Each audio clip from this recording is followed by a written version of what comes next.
Bonjour, cette semaine dans Réforme, nous revenons sur la situation du Haut-Karabakh dans cette enclave arménienne en Azerbaïdjan. La guerre éclair qui vient d'avoir lieu, malheureusement, provoque un exode, et nous avons intitulé d'ailleurs notre une, le temps de l'exode. Parce qu'effectivement, cette population va devoir rejoindre l'Arménie alors que ils étaient dans leur terre.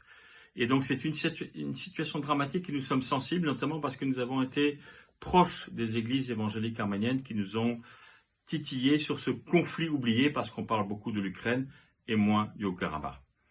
Et puis d'autres sujets, bien sûr, d'abord des sujets politiques, par exemple avec Emmanuel Macron, peut-on préparer sa succession politique? Et c'est une question compliquée, je vous laisse découvrir la réponse que nous avons dans le journal de cette semaine. Et puis la question de la transmission d'ailleurs, qui est liée avec ce que je viens de dire, mais la transmission au sein de la famille. Quelles valeurs pouvons-nous transmettre et comment pouvons-nous les transmettre? Peut-on transmettre la foi? C'est une question difficile. Et nous avons essayé de faire un peu une enquête sur ces questions autour de la transmission dans le milieu de la famille. Bien sûr, vous pouvez trouver bien d'autres informations sur notre site réforme.net.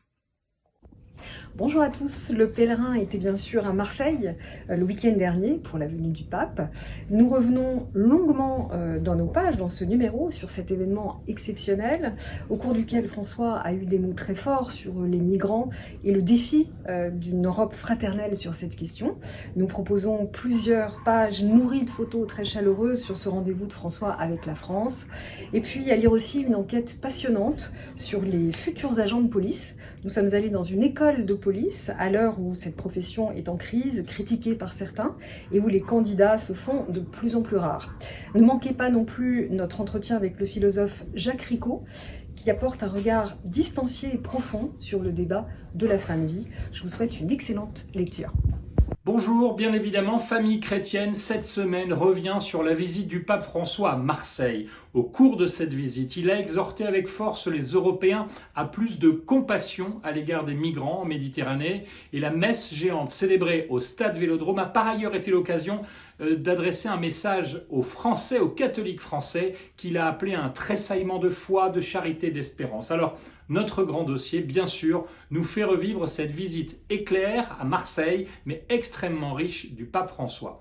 Ne manquez pas non plus dans ce journal le portrait de Monseigneur François Bustillo, l'évêque d'Ajaccio, créé cardinal par le pape François ce samedi. On découvre un jeune franciscain en robe de bure et sandales qui ne mâche pas pour autant ses mots pour défendre l'unité de l'Église. Et puis, l'ancien journaliste de famille chrétienne, Luc Adrian, nous parle de Saint François d'Assise à l'occasion de la biographie à la fois drôle et profonde qu'il consacre au Poverello. Bonne lecture.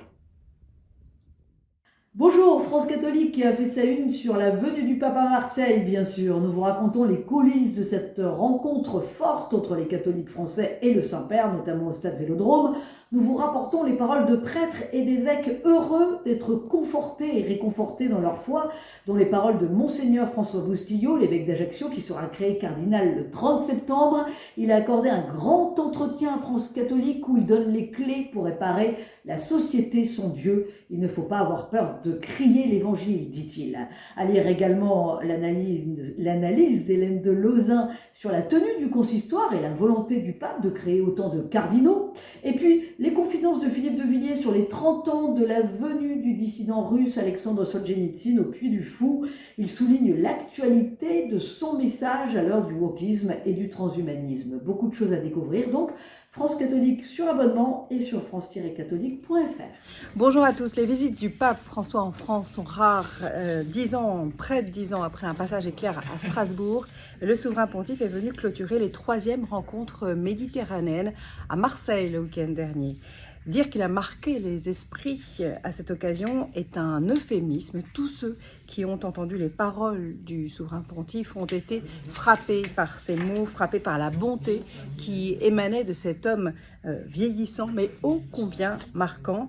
L'humanité, l'espoir et l'enthousiasme, voilà en résumé ce que les pèlerins ont retenu de ces 2 jours. La vie revient en détail sur cette rencontre qui est allée droit au cœur des croyants et qui redonne confiance en cette période difficile. Dans ce numéro, vous retrouverez également un dossier passionnant sur le vieillissement et les avancées scientifiques qui permettent de penser que dans quelques années, nous pourrons guérir, entre guillemets, de la vieillesse. Des molécules miracles existent déjà. Elles agissent sur la dégénérescence de nos organes.